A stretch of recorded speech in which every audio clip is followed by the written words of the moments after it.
Bismillahirrahmanirrahim.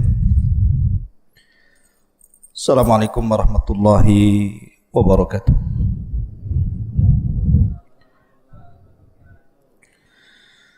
Alhamdulillah wassalatu wassalamu ala Rasulillah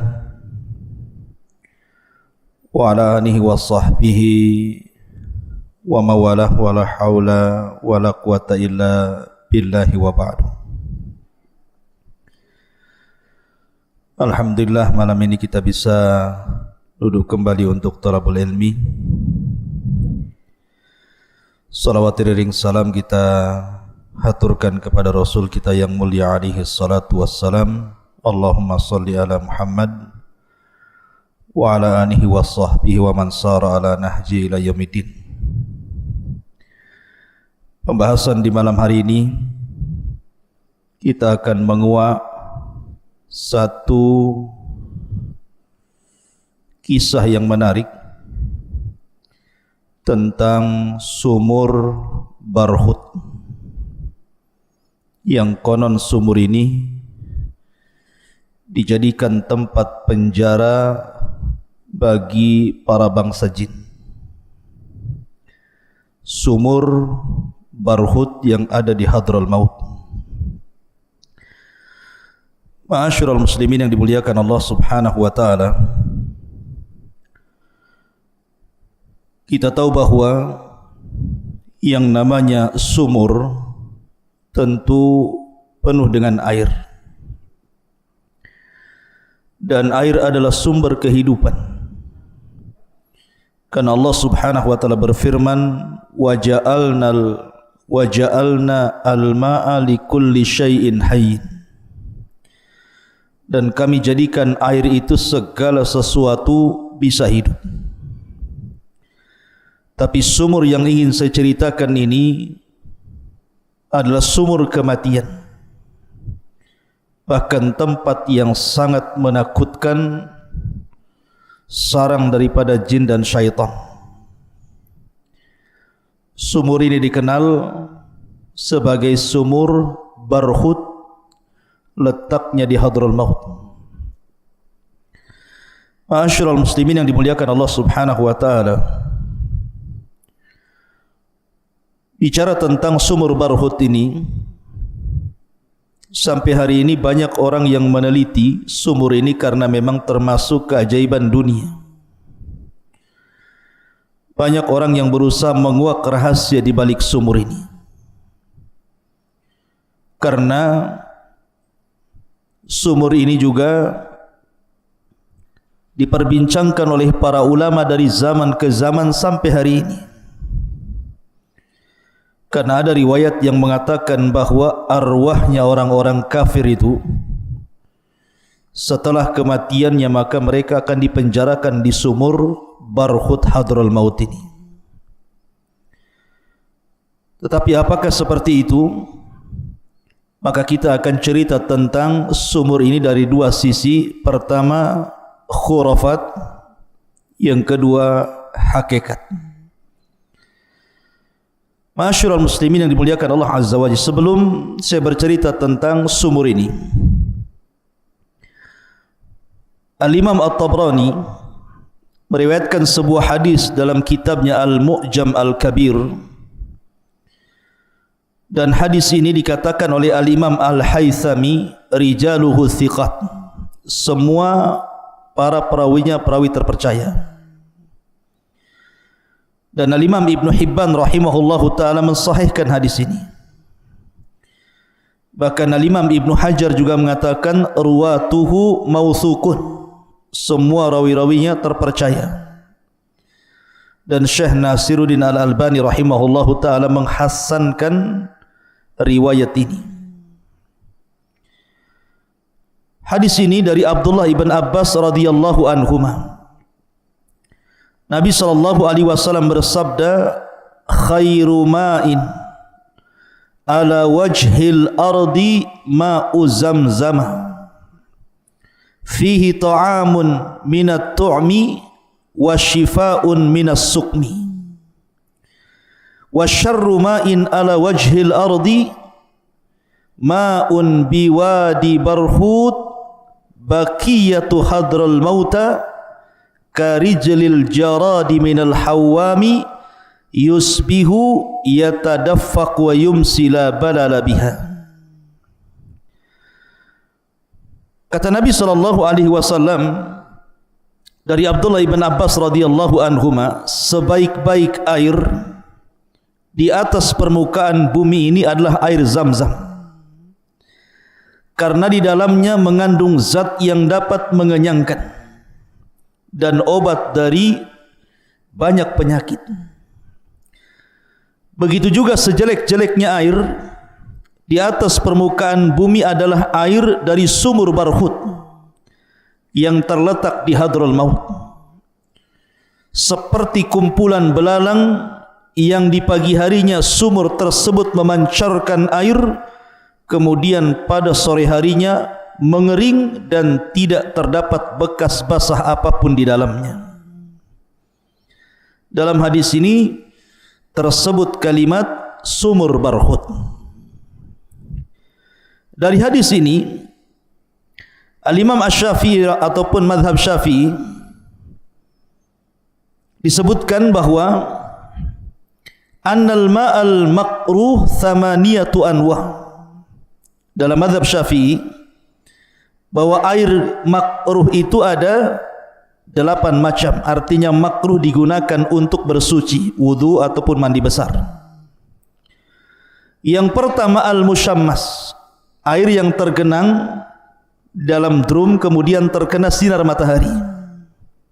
Maka kalau berwudu dari air genangan yang terdapat dalam drum yang terkena sinar matahari, kata mazhab Syafi'i makruh hukumnya. Kemudian wasyadidul hararah, air yang sangat panas sekali. Maka orang yang berwudu atau mandi jinabah dari air yang sangat panas makruh hukumnya. Yang ketiga syadidul burudah, air yang sangat dingin sekali.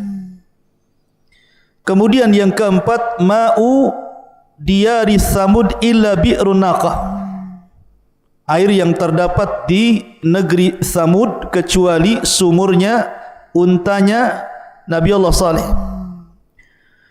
Kemudian yang kelima ma'u diyari qaumi Lut, airnya negeri Lut yang pernah diazab di negeri Sodom. Kemudian ma'i bi'ru Barhut, dalam mazhab Syafi'i disebutkan air dari sumurnya Barhut, itu dianggap makruh kalau orang berwudu atau bersuci di situ. Kemudian ma ardi Babil, air di negeri Babil. Kemudian yang terakhir ma'u bi'ri Darwan, air dari sumur Darwan. Sumur Darwan itu tempat Labid bin A'sam meletakkan bukhul ketika menyihir Nabi SAW. Lah dalam mazhab Syafi'i bahwa 8 macam air ini makruh untuk bersuci ataupun mandi junub. Ingat, ini mazhab Syafi'i.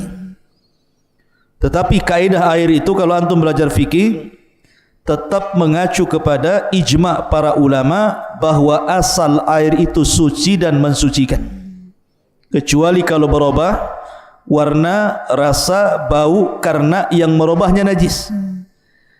Tapi selama sifat air itu tidak berubah warnanya, tidak berubah rasanya, tidak berubah baunya, maka hukum air itu suci. Tapi sekali lagi ini saya menyebutkan mazhab Syafi'i karena ada berkaitan dengan sumur Barhut. Taib, ma'asyiral muslimin yang dimuliakan Allah Subhanahu wa taala, di mana letak sumur Barhut ini? Letak sumur Barhut ini tepatnya di sebuah lembah yang terdapat di provinsi Hadrul Maut. Jadi berdekatan dengan Bukit Hud atau kuburan Nabi Hud alaihi salatu wassalam. Kira-kira kalau ditempuh dengan perjalanan itu sekitar 2 jam dari negeri Tarim. Ya, ada kota Tarim di sana. Itu sekitar 2 jam dari Tarim ini ke sumur Barhut itu. Dan masuk ke provinsi Hadrul Maut, lintasan arah menuju provinsi Mahram itu. Mungkin kalau sekarang Yaman Selatan. Ada yang kemudian mengukur kedalamannya sumur ini. Ada yang mengatakan bahwa sumur ini atau sumur Barhut ini memiliki 600 kaki. 600 kaki itu maksudnya lebarnya 450 kaki dan panjangnya 120 kaki. Atau dengan kata lain ada yang mengatakan bahwa kalau seandainya luasnya dikira-kira, maka sumur Barhut itu sekitar 100 meter persegi dan memiliki kedalaman 250 meter. Bayangkan 250 meter, seperti apa dalamnya itu? Kita tengok sumur 10 meter saja sudah dalam kali. Ini kedalamannya sampai 250 meter. Tentunya dengan kira-kira para peneliti ya. Adapun apakah memang 250 meter, wallahu alam. Dan apakah orang pernah masuk ke sumur itu juga allahu alam. Tapi yang jelas bahwa karena sumur ini sangat fenomenal, khususnya di negeri Yaman. Kemudian juga ada riwayat yang mengatakan bahwa arwahnya orang-orang kafir tertahan di sumur Barhut inilah akhirnya menjadi terkenal. Sehingga kemudian banyak khurafat-khurafat, cerita-cerita yang tidak jelas seputar sumur Barhut. Tapi tetap saya akan ceritakan, sehingga ketika antum membaca di internet atau mendengar orang yang berceramah tentang sumur Barhut, antum sudah tahu ini yang benar, ini yang enggak benar. Kemudian kenapa sumur Barhut ini disebut Barhut? Ada yang mengatakan bahwa dahulu Raja Jin itu, jadi apabila anak buah jin ini mereka membangkang dari titah perintah rajanya, maka mereka akan dipenjarakan. Maka Raja Jin pun kemudian membuat sumur sedalam tadi, kemudian digunakan untuk memenjarakan setiap jin yang membangkang kepada rajanya, dimasukkan ke sumur itu. Ini satu kisah, bukan riwayat, ini kisah, konon seperti itu. Ada juga kisah yang lain mengatakan bahwa dulu di Yaman itu ada kerajaan namanya Himyar. Ingat ketika kita menceritakan tentang Ashabul Ukhdud, yang rajanya Dzunwas, itu ada kaitan dengan Himyar. Tetapi bukan yang dimaksud di sini kisahnya Ashabul Ukhdud, tidak. Tapi ada salah satu raja Himyar itu sebelum meninggal, maka dia kemudian takut kalau seandainya hartanya berupa emas yang begitu banyak itu akan diambil orang. Akhirnya dia berkomunikasi dengan jin, bekerja sama dengan jin untuk menyembunyikan barang-barang berharga ini. Maka oleh jin dibuatlah sumur yang dikenal dengan Barhut itu tadi. Diletakkan emas-emas raja itu di sumur itu. Kemudian setelah diletakkan, raja pun Allah takdirkan meninggal dunia. Maka setelah raja meninggal dunia, sumur itu dihuni oleh jin, makanya disebut Barhut. Dalam bahasa Himyar, Barhut itu artinya Madinatul Jin atau Ardu Jin, kotanya jin atau negerinya jin, itu disebut Barhut dalam bahasa Himyar. Dengar kota jin saja menyeramkan, sangat menyeramkan gitu ya. Dan makanya kemudian banyak cerita-cerita khurafat di sini. Itu dari segi penamaan Barhut. Tetapi dua kisah ini tentu kalau kita timbang lebih dekat ke khurafat dibandingkan ke hakikat. Karena tidak ada sanad yang jelas tentang dua kisah ini masalahnya. Ma'asyiral muslimin yang dimuliakan Allah Subhanahu wa taala, adapun kisah-kisah yang banyak menyebar di internet ataupun di masyarakat Yaman sendiri ya, tetapi sekali lagi lebih dekat kepada khurafat dibandingkan kepada hakikat. Pertama, satu kisah. Jadi dahulu ada seorang musafir. Jadi ada para musafirin itu, mereka kehabisan bekal air sehingga mereka kehausan. Sehingga karena mereka kehausan, mereka mencari air. Rupanya sampailah mereka di sumur Barhut tadi. Karena dalamnya akhirnya salah seorang di antara mereka terpaksa harus turun menggunakan tali. ketika sampai di dalam sumur itu, tiba-tiba dia menjerit-jerit dan meminta tolong untuk diangkat. Akhirnya kemudian teman-temannya menarik tali itu. Ketika sampai di atas, rupanya yang terangkat tinggal kepalanya dan badannya sudah tidak ada lagi. Ngeri tidak tuh? Bayangkan, diangkat tinggal kepalanya, badannya nggak ada. Apa enggak ngeri tuh? Ini satu cerita.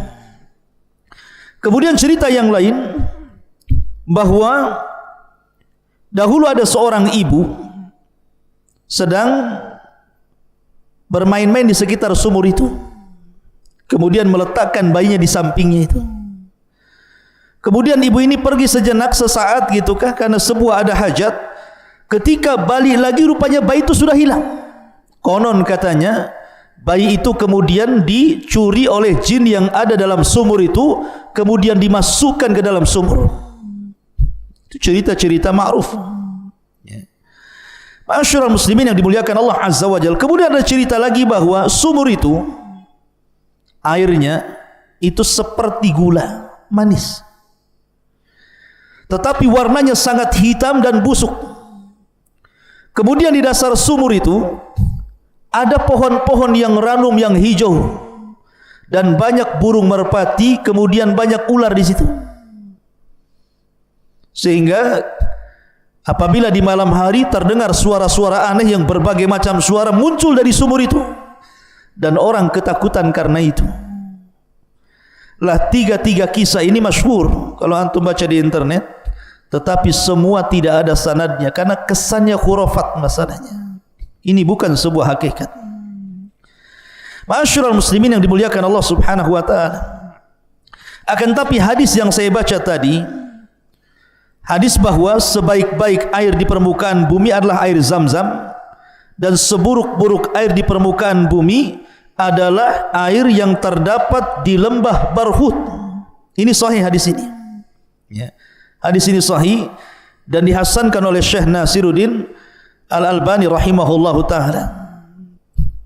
Bahkan ada sebuah riwayat yang lain tentang masalah sumur Barhut ini, dikeluarkan oleh Abdul Razak dalam musannafnya dari jalan Sufyan ibn Uyainah dari Furat Al-Qazzaz dari Abi Tufail dari Ali radhiyallahu anhu, dia mengatakan khairu wadiyaini fin nasi dhi Makkah wadin fil hindi habata bihi Adam fihi hadit tibul ladhi tatayyabuna bihi wasyarru wadiyaini fin nasi wadil ahqafi wa wadi bihadral maut yuqalu lahu Barhut. Kata Nabi, kata Ali radhiyallahu an, sebaik-baik dua lembah bagi manusia, pertama di Makkah, lembah yang ada di Mekah, dan yang kedua lembah di mana ketika Adam diturunkan dari sorga ke bumi. Kemudian seburuk-buruk dua lembah bagi manusia, dua, pertama lembah Ahqaf, dan yang kedua lembah Hadral Maut yang dikenal dengan Barhut tadi. Hadis ini sanadnya sahih.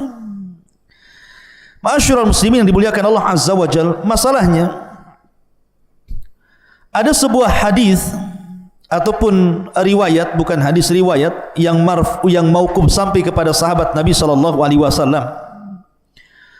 Seperti contohnya Anas bin Malik radhiyallahu anhu mengatakan, arwahul mu'minina ilal jabiyati wa arwahul kafirina ila wadin bihadral maut yuqalu lahu Barhut. Dari Anas radhiyallahu anhu mengatakan bahwa ruh-ruhnya orang yang beriman ditempatkan di Jabiyah.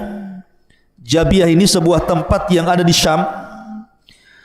Adapun ruhnya orang-orang kafir ditempatkan di bukit Hadral Maut yang disebut dengan Barhut, dalam sumur Barhut tadi. Ini satu riwayat.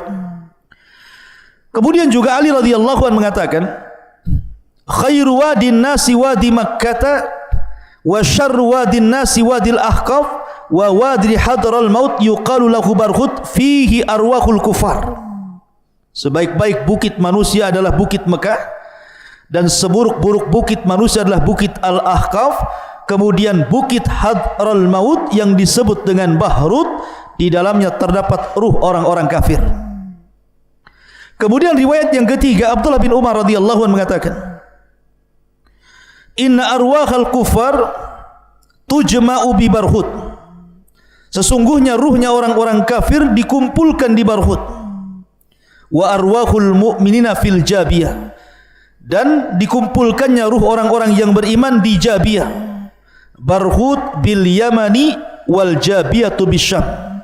Adapun Barhut letaknya di Hadraul Maut Yaman dan Jabiyah letaknya di Syam. Ma'asyiral muslimin yang dimuliakan Allah Azza wa Jalla, bagaimana pandangan para ulama? Betulkah ruhnya orang-orang kafir setelah kematiannya dipenjarakan di sumur Barhut, dan ruhnya orang-orang yang beriman dipenjarakan di Jabiyah?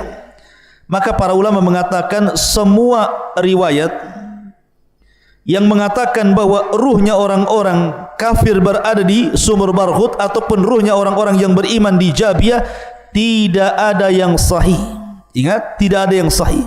Semuanya mauquf kepada para sahabat Nabi SAW dan sanadnya bermasalah.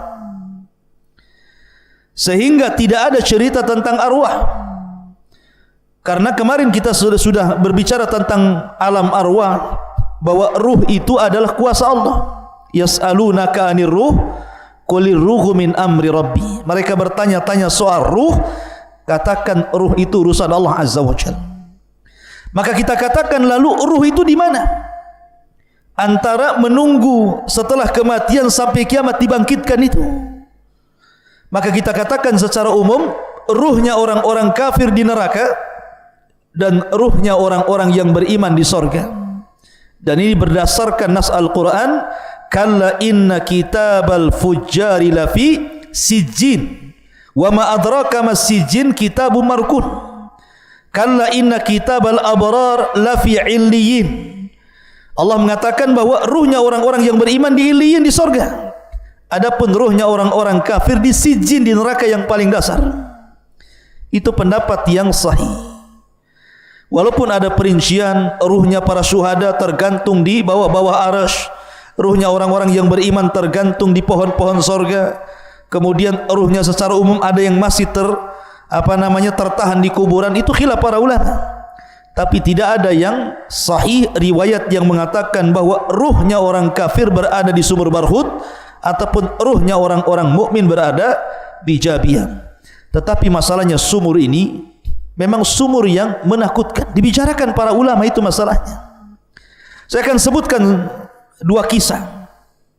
Dan kisah ini disebutkan oleh Imam Suyuti rahimahullahu ta'ala dalam kitabnya Hikayat li Abi Umar Ahmad ibn Muhammad An-Naisabur. Jadi ada cerita seperti ini dulu. Ada seorang laki-laki di Mekah. Laki-laki ini asalnya Khurasan, tapi tinggal di Mekah. Nah, laki-laki ini orang baik. Jadi banyak orang-orang yang menitipkan barang kepada laki-laki ini.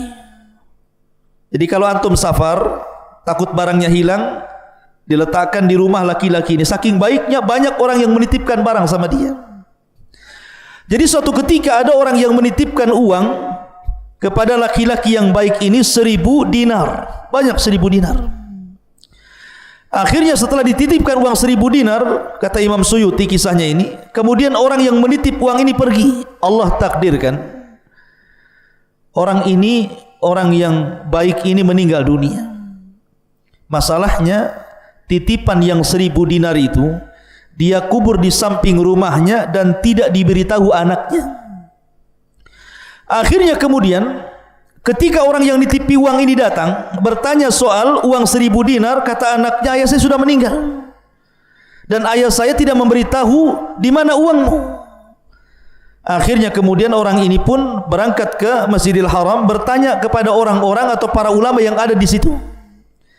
Maka salah seorang ulama kemudian mengatakan kepada orang ini, pergilah tengah malam atau sepertiga malam ke sumur Zam-Zam.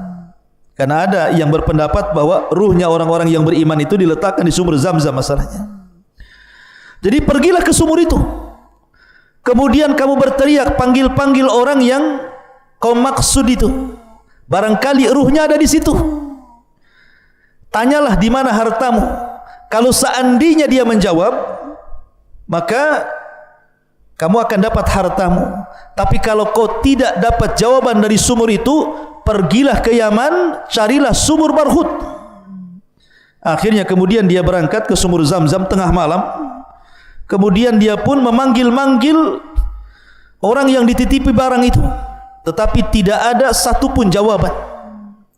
Maka dia teringat dengan nasihat para ulama bahwa dia harus pergi ke Yaman. Maka berangkatlah dia ke Yaman. Di Yaman itulah dia cari sumur Barhut tadi. Setelah dia ketemu sumur Barhut tadi, maka dia pun berteriak-teriak di sumur Barhut itu. Maka tiba-tiba kemudian ada jawaban bahwa ruhnya ada di situ. Tiba-tiba ruh ini mengatakan, waihaka ma anzalaka hahuna. Ya. Dia mengatakan, celaka engkau, kenapa kau sampai kemari? Ya. Maka orang ini mengatakan, waihaka wa qad kuntu sahiba khairin wa qad kunta sahiba khairin. Bagaimana mungkin, kau kan orang baik, kenapa ruhmu ada di sini? Ini kan ruhnya orang-orang kafir di sini, kenapa kau ada di sini? Maka dia mengatakan, dulu aku punya kerabat di Khurasan, aku punya saudara di Khurasan, tidak pernah silaturahim, sampai kuputuskan silaturahim dengan dia, sehingga Allah mengadab diriku dan Allah letakkan ruhku di sini. Kemudian dia bertanya, kalau gitu di mana hartaku, mana uangku yang 1000 dinar itu? Maka kata ruh itu mengatakan, terletak di samping rumahku, galilah di sana, uangmu ada di sana.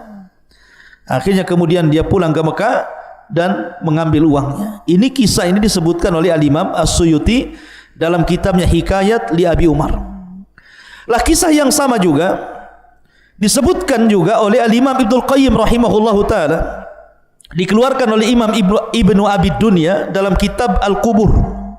Nama kitabnya Al-Qubur, karya Ibnu Abi Dunya. Jadi dahulu ada seorang Yahudi. Yahudi ini baik, tetapi anaknya Muslim.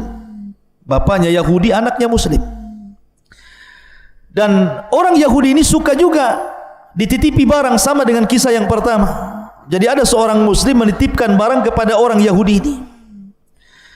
Allah takdirkan orang Yahudi ini meninggal dunia. Kemudian ditanya kepada anaknya, anaknya tidak tahu karena bapaknya tidak ngasih tahu, dan anaknya seorang Muslim.